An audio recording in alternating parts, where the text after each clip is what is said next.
Magnetic field. तो magnetic field क्या होता है?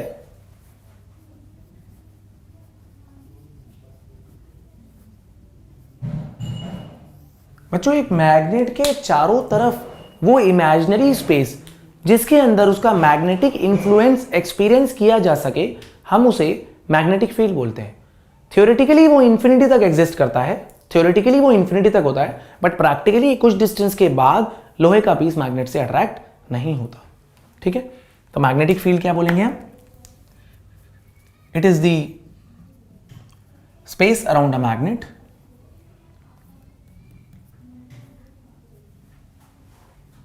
in which its magnetic influence can be experienced. Magnetic influence can be experienced. It is the space around a magnet in which its magnetic influence can be experienced. एक magnet के चारों तरफ वो जगह जिसमें हम उस मैग्नेट का मैग्नेटिक इंफ्लुएंस एक्सपीरियंस कर सकें। ठीक है बच्चों, राइट। बात करते हैं मैग्नेटिक फील्ड लाइंस की।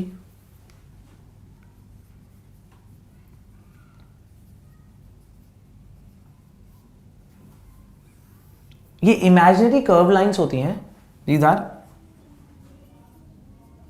Imaginary curved lines. Their direction is from north to south outside the magnet and south to north inside the magnet,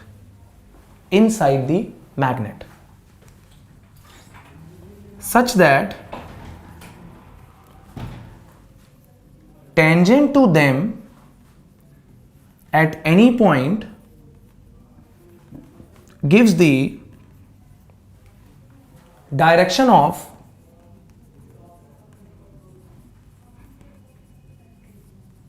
magnetic field intensity at that point. Tangent to them at any point gives the direction of magnetic field intensity at that point. किसी भी point पे अगर tangent बनाएंगे तो उस point पे magnetic field intensity की direction पता लगेगी। फॉर एग्जाम्पल, मान लो कि एक मैग्नेट है, ये नॉर्थ पोल और ये साउथ पोल। ठीक है, तो मैग्नेटिक फील्ड लाइंस ये साउथ बना देते हैं और ये नॉर्थ, एक ही बात है, वन की सेम थिंग, कोई फर्क नहीं पड़ता इस बात से। मैग्नेटिक फील्ड लाइंस की डायरेक्शन होती है नॉर्थ से साउथ, मैग्नेट के बाहर। नॉर्थ से जाएंगी साउथ पे खत्म हो जाएंगी, और साउथ से नॉर्थ अंदर, नॉर्थ से जाएंगी। ठीक है, right. They form close loops. किसी भी पॉइंट पे अगर हमें मैग्नेटिक फील्ड इंटेंसिटी निकालनी है तो हम उस पॉइंट पे टेंजेंट बनाएंगे, मैग्नेटिक फील्ड इंटेंसिटी की डायरेक्शन टेंजेंशियल। ठीक है, राइट बच्चों, ओके। अब आते हैं हम मैग्नेटिक फील्ड लाइंस की प्रॉपर्टीज पे, properties of magnetic field lines.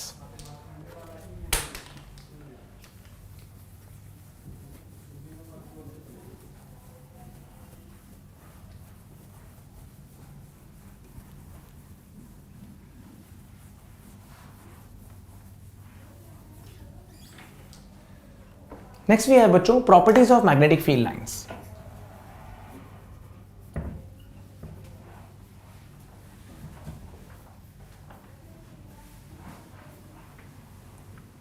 एक तो बच्चों magnetic field lines form close loops. Unlike electric field lines, magnetic field lines form close loops, पूरा क्लोज लूप बनाती हैं। ठीक है, unlike electric field lines, magnetic field lines form close loops. ठीक है, इलेक्ट्रिक फील्ड लाइंस नहीं, magnetic field lines close loop बनाएंगी। Okay, right.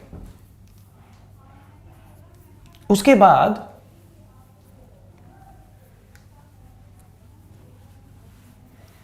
no two magnetic field lines can intersect each other. दो magnetic field lines बच्चों कभी intersect नहीं कर सकते। रीजन ये है बेटा, अगर ये एक मैग्नेटिक फील्ड लाइन जा रही है और मैंने यहां पर एक कंपास रख दिया तो कंपास मैग्नेटिक फील्ड इंटेंसिटी की डायरेक्शन में पॉइंट करेगा। यहां एक कंपास रखा तो कंपास इधर को पॉइंट करेगा, ठीक है, राइट, ओके। अगर मैं दो मैग्नेटिक फील्ड लाइन इंटरसेक्ट कर जाएं तो जो पॉइंट ऑफ इंटरसेक्शन होगा, अब मैं अगर यहां पर कंपास रखूं तो वो किस डायरेक्शन में पॉइंट करेगा, ब्लू डायरेक्शन में या रेड डायरेक्शन में, तो वो किसी भी डायरेक्शन में पॉइंट नहीं कर पाएगा। रीजन ये है कि अगर मैग्नेटिक फील्ड लाइन इंटरसेक्ट कर रही है तो हमने टेंजेंट बनाया, मैग्नेटिक फील्ड इंटेंसिटी की डायरेक्शन पता लग गई, एक और टेंजेंट बनाया, मैग्नेटिक फील्ड इंटेंसिटी की डायरेक्शन पता लग गई। एक ही पॉइंट पे मैग्नेटिक फील्ड इंटेंसिटी की दो डायरेक्शन नहीं हो सकती। No two magnetic field line can intersect each other because at the point of intersection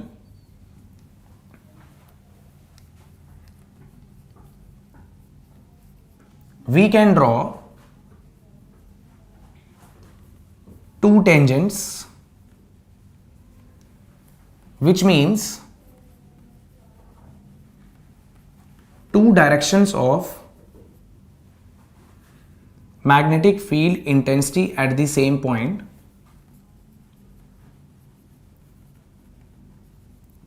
which is not possible. ठीक है, which means two directions of magnetic field intensity at the same point which is not possible, जो कि possible नहीं है बच्चों, ठीक है, okay. Third point आ जाता है जो कि आपको पता ही है,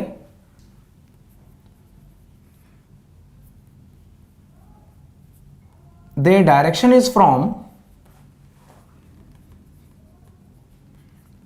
नॉर्थ टू साउथ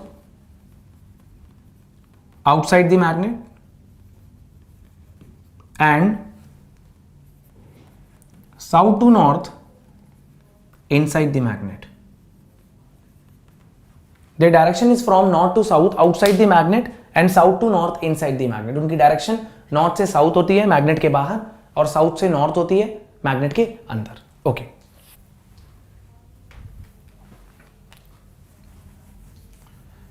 अच्छा, मैग्नेटिक फील्ड लाइन से हम कुछ डेफिनेशंस भी बना सकते हैं, देखते हैं कैसे।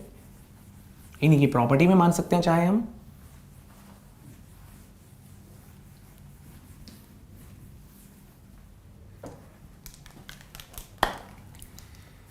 तो अगर मान लो एक कोई भी प्लेन एरिया है बच्चों, उससे कुछ मैग्नेटिक फील्ड लाइंस क्रॉस करके जा रही हैं आर पार, ओके, कुछ मैग्नेटिक फील्ड लाइंस क्रॉस कर रही हैं आर पार,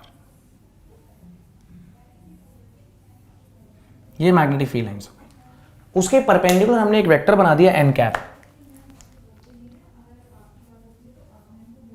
ये हो गया theta. Area in vector form बनाते हैं, एरिया के मैग्नीट्यूड को एन कैप से मल्टीप्लाई कर देते हैं। तो मैग्नेटिक फील्ड मतलब मैग्नेटिक फ्लक्स क्या होगा बच्चों, vector B dot vector A. तो vector B dot A N cap, A बाहर ले लेता हूं, vector B dot vector N cap. B और एन कैप में एंगल कितना है बच्चों, थीटा। तो फ्लक्स आ गया A mod of B mod of N cap cos theta. तो फ्लक्स आ गया हमारा बी ए कॉस थीटा। अगर हमने थीटा को 0 डिग्री ले लिया और एरिया ले लिया 1 स्क्वायर यूनिट, तो फ्लक्स जो है वो बी के बराबर हो जाएगा। तो यहां से हम डेफिनेशन बनाएंगे, मैग्नेटिक फील्ड इंटेंसिटी क्या होगी, number of magnetic field lines, flux is basically number of magnetic field lines crossing normally per unit area. Theta 0 का मतलब प्लेन के परपेंडिकुलर। देखो बेटा, इस बात का ध्यान रखना है आपको कि अगर वो बोल रहे हैं थीटा 0, उसका मतलब मैग्नेटिक फील्ड ऐसे आ रही है, क्योंकि मैग्नेटिक फील्ड और एन कैप में देखना है एंगल, एन कैप उसमें 0 डिग्री है, ठीक है। तो यहां से हम डेफिनेशन बनाएंगे, magnetic field intensity is defined as the number of magnetic field lines crossing normally per unit area। number of magnetic field lines crossing normally per unit area, उसे क्या बोलते हैं बच्चों, मैग्नेटिक फील्ड इंटेंसिटी, ठीक है। ऐसा unit हम देख चुके हैं वैसे भी मैग्नेटिक फील्ड इंटेंसिटी की। ऐसा unit of magnetic field intensity is tesla और CGS unit is gauss. 1 tesla is equal to 10 की power 4 gauss. 1 tesla 10 to the power 4 gauss के बराबर होता है बच्चों, ठीक है ना। 1 tesla is 10 to the power 4 gauss. अगली टर्म देखेंगे बच्चों इसके बाद हम मैग्नेटिक डायपोल मोमेंट। आप नोट कर लीजिए इसे।